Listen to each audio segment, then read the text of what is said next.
Os direitos autorais devem ser respeitados também na internet. Reproduzir trabalhos sem autorização do autor na rede pode virar caso de justiça.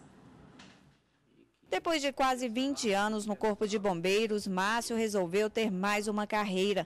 Além de primeiro sargento da corporação, ele se formou em fotografia. Ainda no curso para a nova profissão, em 2012, foi surpreendido com uma das imagens dele, publicada no folder de um seminário em Portugal, sem autorização. O fotógrafo procurou a empresa e fez um acordo. Recebeu 350 € pelo direito autoral. A partir de agora, eu sempre costumo fazer uma pesquisa com as minhas imagens, né? E, inclusive, recentemente, fiquei sabendo que tem outra fotografia minha que foi publicada, inclusive à venda na Dinamarca. E entrei em contato imediatamente também com essa empresa e eles tiraram do ar, mas sempre fica aquele receio, aquele sentimento de perda, de que a gente está sendo lesado realmente. Uma lei de 1998 atualiza a norma de direitos autorais para obras impressas e também alcança as que são disponibilizadas na internet ou em qualquer outro meio de divulgação. Todo mundo tem acesso a vários tipos de informação disponibilizada na rede em diversos formatos e a reprodução sem autorização pode ser rastreada. Norlan prefere ele mesmo pesquisar diariamente as divulgações não autorizadas do trabalho dele. Nunca pediu indenização, apenas que o material seja retirado da internet. Para ele, a proteção aos autores é possível desde que haja políticas públicas mais atuantes. É necessário ter um marco jurídico que pense sobre isso, né? É necessário também que o estado de insegurança, né, causado por novas tecnologias, a gente já está com tecnologias de mobile, né, de acesso por celular, também tenha um cuidado maior e que as pessoas comecem a entender que esse momento que cada um de nós está se expondo cada vez mais, né, tenha um cuidado maior. Bom, e para falar mais sobre esse assunto, nós recebemos aqui no estúdio o advogado Eduardo Moretti. Boa tarde, doutor. Boa tarde. Bom, vamos começar explicando o que é propriedade autoral, de quem é essa propriedade autoral de textos, imagens publicados na internet. Primeira questão, a propriedade autoral, a propriedade intelectual, ela se divide em duas, uma patrimonial e uma moral. Então, quando alguém escreve um texto ou produz uma música ou um filme, ele é o autor daquele material. Né? Ele pode ceder isso para outra pessoa, por exemplo, publicar, ou não ceder. Mas mesmo que ele ceda, o nome dele tem que constar, o nome ou pseudônimo, a critério dele tem que constar sempre no material divulgado. Então, a parte patrimonial do direito autoral, ela é alienável. Eu posso vender, por exemplo, uma editora, a possibilidade de publicar o meu livro. Mas a parte moral é inalienável. Né? Então, sempre quem escreve a obra, quem registra isso primeiro, né? Quem mostra que foi o primeiro que escreveu aquela obra, é o proprietário dela. Hoje em dia é muito comum as pessoas produzirem um texto ou mesmo publicarem uma foto, tirar uma foto, mesmo que exclusiva, e publicar na internet. De quem é o direito? E essa foto pode ser copiada, compartilhada? De que forma? Essa é uma questão interessante. A princípio, qualquer conteúdo, seja texto, seja foto, ele só pode ser compartilhado com uma autorização prévia por escrito do autor. É muito comum que as pessoas compartilhem uma foto apenas colocando crédito, achando que por estar indicando de quem é o autor daquela foto, está tudo resolvido. Não é. A indicação de quem é o autor faz parte do direito autoral moral. Mas a publicação daquela foto, que é a parte patrimonial, ela só pode acontecer mediante um consentimento prévio. Existe um conflito na parte de jornalismo, porque, por exemplo, um conteúdo jornalístico, quando é produzido, pode interessar para aquele veículo que ele seja repercutido. De qualquer forma, essa é uma liberdade que acontece nas relações cotidianas, mas a lei, em tese, exige a autorização prévia.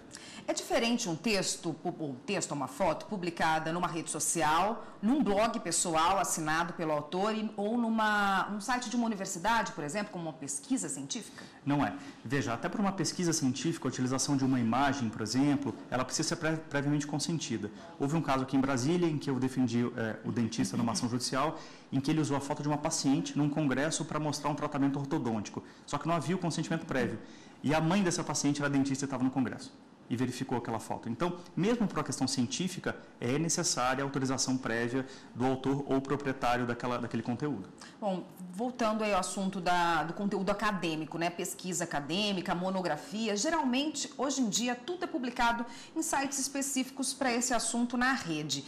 Pode ser reproduzido parcialmente trechos dessas pesquisas científicas ou dessas monografias ou de forma alguma? Pela lei, de forma alguma. O que ocorre é que existe uma liberdade acadêmica em quando a gente cita trecho e indica o autor, indica a obra, coloca até o link para a obra do autor, esse autor se vê prestigiado por aquela divulgação. Então, existe uma liberdade acadêmica em que esses textos são reproduzidos sem necessariamente uma autorização prévia, mas se o autor resolver buscar uma indenização por causa disso, é possível que ele consiga.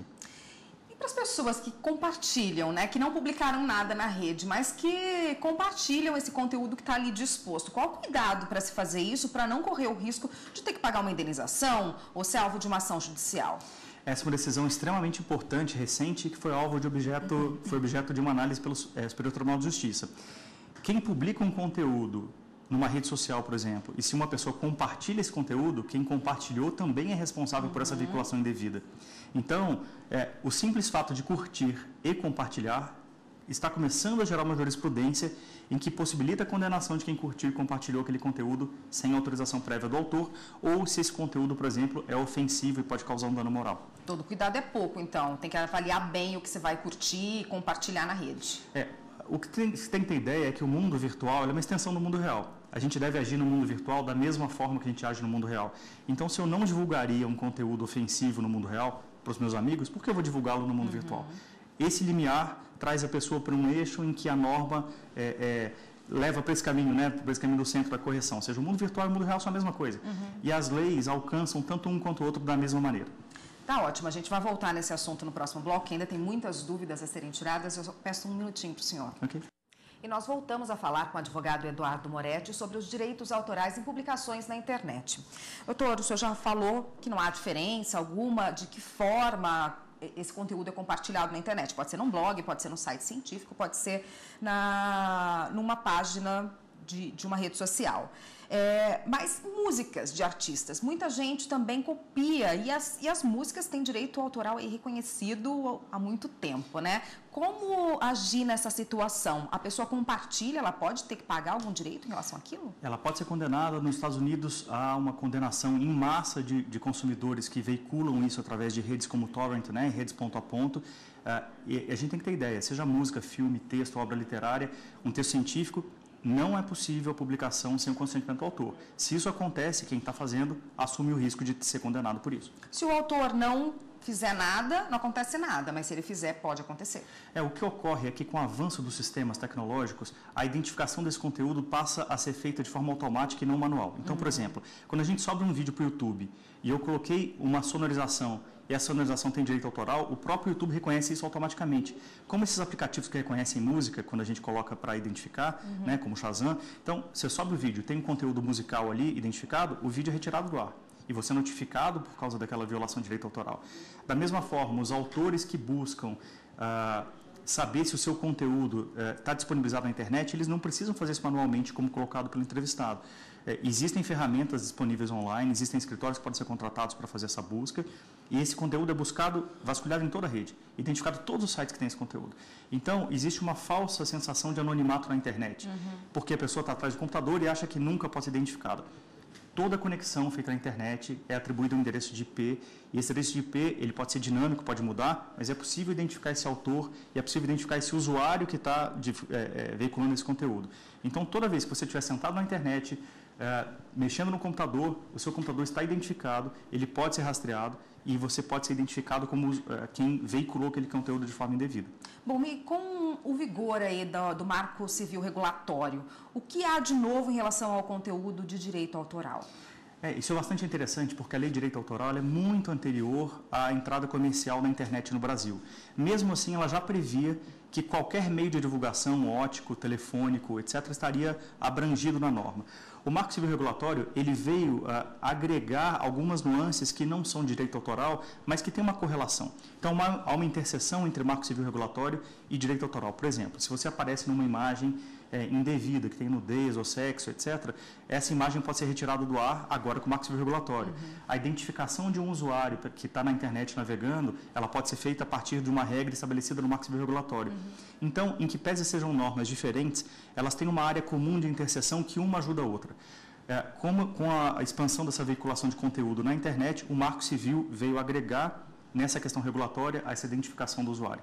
Bom, a pessoa descobrindo aí que tem um conteúdo dela publicado na internet, como agir para que esse conteúdo seja retirado? Praticamente. Essa é uma questão importante. O primeiro caminho é procurar um especialista na área. Esse especialista vai poder adotar duas medidas diferentes que podem ou não ser concomitantes. Ele pode mandar isso através de uma notificação extrajudicial ou através de meios extrajudiciais de retirada do conteúdo, ou, se necessário, ele pode entrar com uma ação judicial, pedir uma liminar e conseguir a retirada desse conteúdo do ar. Então, são caminhos distintos e depende da gravidade do caso e da urgência.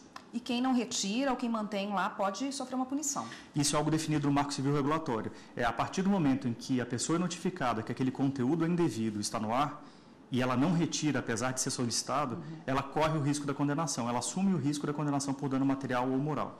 Então, a notificação prévia hoje é o primeiro caminho para a retirada desse conteúdo do ar, e não funcionando, o meio judicial é sempre eficaz. Tá ótimo, muito obrigada. Eu conversei com o advogado Eduardo Moretti sobre o conteúdo na internet e o direito autoral. Obrigada pela participação. Obrigado, boa tarde.